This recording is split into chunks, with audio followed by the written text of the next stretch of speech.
ஒரு அணி ராதாகிருஷ்ணன் தலைமையில் அமைந்திருக்கிறது, இன்னொரு அணி கேஆர் தலைமையில் அமைந்திருக்கிறது, மூன்றாவது அணி நடிகர் விஷால் தலைமையில் அமைந்திருக்கிறது. மாற்றங்கள் வாழ்க்கையில் முக்கியமாக தேவை. அதே மாதிரி இன்னைக்கு ப்ரொடியூசர்ஸ் கவுன்சில் தேர்தல் இருக்கும்போது மாற்றங்கள் வரணும். தம்பி விஷால் வந்து நிற்கிறதுல தவறு கிடையாது. என்னென்னா சரி நம்ம இடத்துல எல்லாம் முடிச்சுட்டு வந்திருக்கலாம் நடிகர் சங்கத்தில். ஏன்னா நான் தோல்வி பெறும்போது தோல்வியை தலைவணங்கி ஏற்றுக்கொள்கிறேன்னு சொல்லி பெருந்தன்மையாக தான் வந்தேன். அஃப்கோர்ஸ் கேஸு அதெல்லாம் அவங்க போடுவாங்க, நாங்களும் போடுறோம், அது வேறு விஷயம். ஆனாலும் தம்பி விஷால் வந்து நல்ல ஒரு கடுமையான ஒரு போட்டியோடு இருக்கிறார். பெரும்பாலான ப்ராப்ளம்ஸ் வந்து நடிகர்களுக்கும் தயாரிப்பாளர்களுக்கு தான் நடக்கும். மெயினாக நிறைய பஞ்சாயத்து வரதே அதுதான். அப்போ யார் பக்கம் அவங்க நிற்பாங்கங்கிறது ஒரு there won't be a common கிரவுண்டுங்கிறது எல்லாருடைய கருத்து.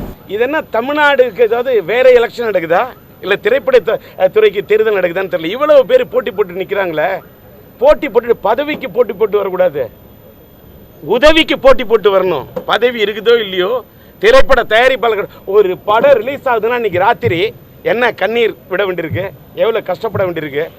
இன்றைக்கி சொல்கிறேன், திருட்டி விசிடி தமிழ் திரைப்பட உலகத்தில் இருக்குதுன்றீங்க. ஏன் இருக்குது? யார் ஒழிக்கணும்? தயாரிப்பாளர்களுக்கு இன்னொன்று ஒரு காலத்தில் நான்லாம் வந்து எஃப்எம்எஸ் படமே விற்றது கிடையாது. ஏன் தெரியுமா? திருட்டி விசிடி வருங்கிறதுக்காக தான். அத்தனை படத்தை கோடிக்கணக்கான ரூபாயை இழந்துட்டு டிஆர் கோடி இழப்பான், தாடியை இழக்க மாட்டான், கொள்கையை இழக்க மாட்டான். அப்படியெல்லாம் எஃப்எம்எஸ் ரிலீஸ் பண்ணாமல் படத்தை ரிலீஸ் பண்ண ஒரு ப்ரொடியூசர்னா நான் வந்து இங்கே தமிழ் திரைப்பட தயாரிப்பு சங்கத்தில் நிற்கல. ஏன் தெரியுமா? இந்த பதவியில் நின்று தான் சினிமா உலகத்துக்காக போராடணும் இல்லை, அதை மீறி போராட முடியும். நம்ம நாட்டில் நடக்கிற கட்சிகளுடைய பொது தேர்தல் மாதிரி சில அன்கல்ச்சர்டு இது வந்து எங்கள் சங்கத்துக்குள்ளே வந்துருச்சு. அது நினச்சா தான் ரொம்ப ஃபீலிங்காக இருக்குது. என்னமோ கேள்விப்படுறதான், உண்மையாக பொய்யான்னு தெரியல.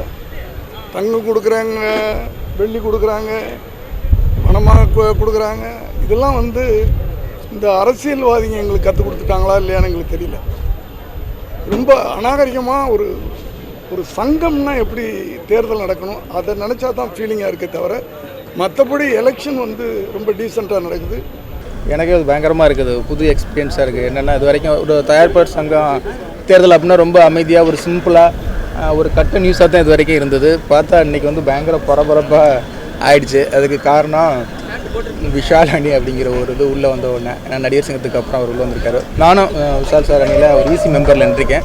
என்னை பொறுத்த வரைக்கும் தயாரிப்பாளர் சங்கன்றது வழக்கமாக ஏதாவது பிரச்சனைனா மந்திரிச்சு விட்டு தாயத்து கட்டுற பஞ்சாயத்தாக மட்டுமே நடந்துகிட்ருக்கோம். அப்படி இல்லாமல் இந்த சினிமா தொழில் வந்து முன்னேறத்துக்கு நிறைய விஷயங்கள் இருக்குது. இப்போ நம்ம எப்படி ஃபில்ம்லேருந்து டிஜிட்டலாக மாறிட்டோமோ அந்த மாதிரி நிறைய தொழிலில் முன்னேற்றமும் வர்த்தகத்துக்கான வளர்ச்சியும் ஏற்படணும். அப்படி இல்லைனா இப்போ என்னுடைய ப்ரீவியஸ் படம் வந்து என்னால் வியாபாரமே பண்ண முடியல.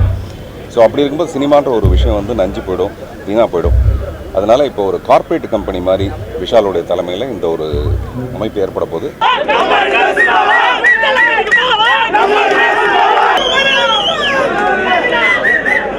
Lead by 144 votes. நம்ம அணி வென்றது.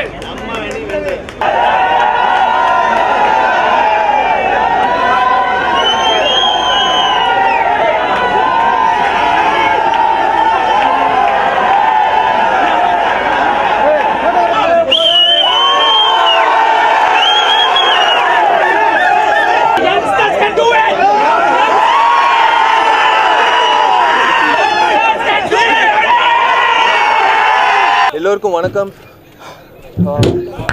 இப்போ தான் பிரசிடென்ட் போஸ்ட்டுக்கான அறிவிப்பு வந்தது. பிரசிடென்ட் தலைவர் பதவிக்கு வந்து நான் ஜெயிச்சிட்டேன்ற அறிவிப்பு அதிகாரப்பூர்வமாக சொல்லியிருக்காங்க. ரொம்ப ரொம்ப நன்றி. இது தமிழ் திரைப்பட தயாரிப்பாளர் சங்கம் அடுத்த 2 வருஷம் it's going to be the golden period of Tamil cinema. அதுதான் மறுபடியும் சொல்ல வருது என்னென்னா, மாற்றம் வேண்டும் அப்படின்னு வந்தால் யாராலையும் அது தடுக்க முடியாது. யங்ஸ்டர்ஸ் முயற்சி பண்ணால் அது வந்து கண்டிப்பாக வெற்றியில் தான் போய் முடியும். I thank the justice Thiru Rajeswaran sir. I thank all the voters. I thank எல்லா முதலாளிகளும், எல்லாருமே, எல்லா தயாரிப்பாளர் முதலாளிகளுக்கும் நான் நன்றி தெரிவிச்சுக்கிறேன் ஓட்டு போட்ட அத்தனை பேருக்கும். இது வந்து we are going to take it forward. This Tamil cinema, we are going to take it forward. Implementation நடக்க போகுது. மற்ற ஆஃபீஸ் பேரர்ஸ் கவுண்டிங்கும் ஆல்மோஸ்ட் முடிய போகுது. அண்ட் இசி மெம்பர்ஸோட கவுண்டிங்கும் ஆரம்பிக்க போகுது. ஸோ ஐ திங்க் மொத்த அணி வரும்ன்ற நம்பிக்கை இருக்கு. அத்தனை எதிரிகளுக்கும் இப்போ பதவிக்கு வந்ததுனால get ready. Thank you, sir. Thank you so much. Thank you.